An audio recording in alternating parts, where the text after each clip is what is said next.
Hello, आप देख रहे हैं सेल्फ ज्ञान और आज हम बात करेंगे कि आपको किस तरीके से अपने प्रोजेक्ट को फॉर्मेट बनाना है और स्ट्रक्चर रखना है अपने प्रोजेक्ट और सिनॉप्सिस की, ताकि आपको प्रोजेक्ट 100% अप्रूव हो, उसमें रिजेक्शन की कोई भी चांस ना हो। तो सबसे पहले तो मैं यही बताता हूँ कि आपको अपने जो सिनॉप्सिस है उसको टाइम से सबमिट करना है। अगर आप अभी सबमिट करोगे तो वो 1 से 2 महीना तो लेते हैं, तो सितंबर तक आपका प्रोजेक्ट सिनॉप्सिस रिटर्न हो जाएगी अप्रूवल होकर, तो आप अक्टूबर में अपना प्रोजेक्ट सबमिट कर सकते हो।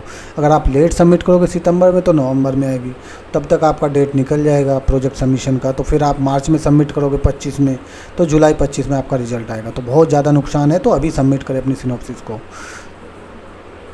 नेक्स्ट जो है अभी मैं बात करने वाला था, जैसा कि मैंने आपको बताया था कि इग्नू एमकॉम के प्रोजेक्ट के रिपोर्ट को किस तरीके से फॉर्मेट करना है, किस तरीके से स्ट्रक्चर करना है, उसकी मैं एक चीज़ें बताने वाला था। कि सबसे पहले तो आपको अपना कवर पेज डिज़ाइन करना होता है, जिसके अंदर आपका टाइटल रहता है, स्टूडेंट का नाम, इनरोलमेंट नंबर, सुपरवाइज़र का नाम। फिर उसके बाद जो है प्रोजेक्ट की बात कर रहा हूँ मैं, सिनॉप्सिस की नहीं। उसमें आप एक्नॉलेजमेंट लगाते हो कि मेरा गाइड ने मेरी इतनी हेल्प की, गाइड के साइन वगैरह ये सब रहते हैं। फिर आपको टेबल ऑफ कंटेंट रहता है कि कौन सा चैप्टर है, किस पेज नंबर पे है, वो सब चीज़ें रहते हैं, कितने से कितने पेज तक कौन सी चीज़ें हैं। उसके बाद आपका इंट्रोडक्शन आ जाता है टेबल ऑफ कंटेंट के बाद। उसमें बैकग्राउंड स्टेटमेंट, ऑब्जेक्टिव, सिग्निफिकेंस और स्कोप और लिमिटेशन, ये सारी चीज़ें रहते हैं स्टडी के बारे में, प्रोजेक्ट के बारे में। उसके बाद जो नेक्स्ट चीज़ है वो फिर आपका लिटरेचर रिव्यू आ जाता है कि हमने कौन कौन सी चीज़ों को बुक्स को पढ़ा है, लिटरेचर को रिव्यू किया है, उसका कंक्लूजन क्या है वो हम ऐड करते हैं। फिर रिसर्च मेथोडोलॉजी आ जाता है, हम रिसर्च डिज़ाइन करते हैं। उसमें क्वांटिटेटिव और क्वालिटेटिव मिक्स मेथड जो हमने यूज किया, कितने लोगों से सैंपल लिया, किस सर्वे लिया, इंटरव्यू लिया, क्या लिया, किस मेथड से डाटा को हमने एनालिसिस किया। फिर उसका डाटा एनालिसिस एंड इंटरप्रिटेशन के अंदर हम करते हैं कि जो हमने डाटा इकट्ठा किया उसका मेन मकसद क्या है और उसका आउटकम क्या है, लोगों ने हमें क्या उसका नतीजा निकाल के दिया है। फिर इसका फाइंडिंग हमें क्या क्या मिला है, रिजल्ट हमें क्या क्या मिला है, कंक्लूजन क्या है इस पूरी रिपोर्ट का, और हम क्या रिकमेंड कर रहे हैं इस टॉपिक से। रेफरेंस के अंदर हम ये चीज़ें लिखते हैं कि हमने कौन कौन सी बिब्लियोग्राफी, मतलब रेफरेंसेस, कि कौन कौन सी बुक को पढ़ा है, कौन से बुक इसी टाइप की स्टडी किया है हमारे प्रोजेक्ट से रिलेटेड जो है। अपेंडिक्स के अंदर हम जो है क्वेश्चनियर वगैरह अटेंड कर देते हैं, जो हम क्वेश्चन लोगों से पूछते हैं और फिर उसका कंक्लूजन निकालते हैं, तो वो इसमें ऐड करते हैं। तो मैं और ये फ़ॉन्ट का मैं जैसे बताता हूँ कि जो प्रोजेक्ट है वो जो है टाइम्स न्यू रोमन या एरियल फॉर्मेट में हम बनाते हैं। उसका साइज़ मैक्सिमम 12 रखते हैं, ठीक है, उससे बड़ा उसको नहीं करते हैं। स्पेसिंग का प्रॉपर ध्यान रखा जाता है।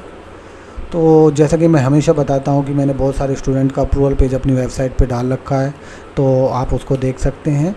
और 100% स्टूडेंट जो है वो सेटिस्फाई है और अप्रूवल हुआ है। आप मेरी भी हेल्प ले सकते हैं, सेल्फ ज्ञान की टीम की हेल्प ले सकते हैं। तो आपको जो है मुझे अपनी डिटेल भेजनी है, तो आपकी सिनॉप्सिस जो है वो आपको मिल जाएगी। उसका चार्ज 1000 है। जैसे ही अप्रूव हो जाएगी तो फिर आपको मुझे मैसेज करना है, तो आपको अप्रूवल रिपोर्ट का जो कंक्लूजन करके हम पूरा बना के दे देंगे। तो उसी तरीके से आपकी हेल्प हो जाएगी। और अभी तक की जो है एक्सपर्ट के द्वारा ये सारी चीज़ें आपको गाइड किया जाता है। 100% स्टूडेंट जो है वो सेटिस्फाई है, बेस्ट क्वालिटी का दिया जाता है। तो आप इस नंबर पे मैसेज कर सकते हैं। तो जैसे प्रोजेक्ट जो सिनॉप्सिस है वो तो आपको सभी को पता है कि वो रीजनल सेंटर के ऊपर सबमिट कर देते हैं। अटैच करना आपको गाइड का डाटा रीजनल सेंटर के एड्रेस पे भेजना है, और उसका एड्रेस आपको इग्नू की वेबसाइट पे मिल जाएगा। हार्ड कॉपी में भेजना है, सॉफ्ट कॉपी में केवल LMS वाले स्टूडेंट को अपलोड करना है।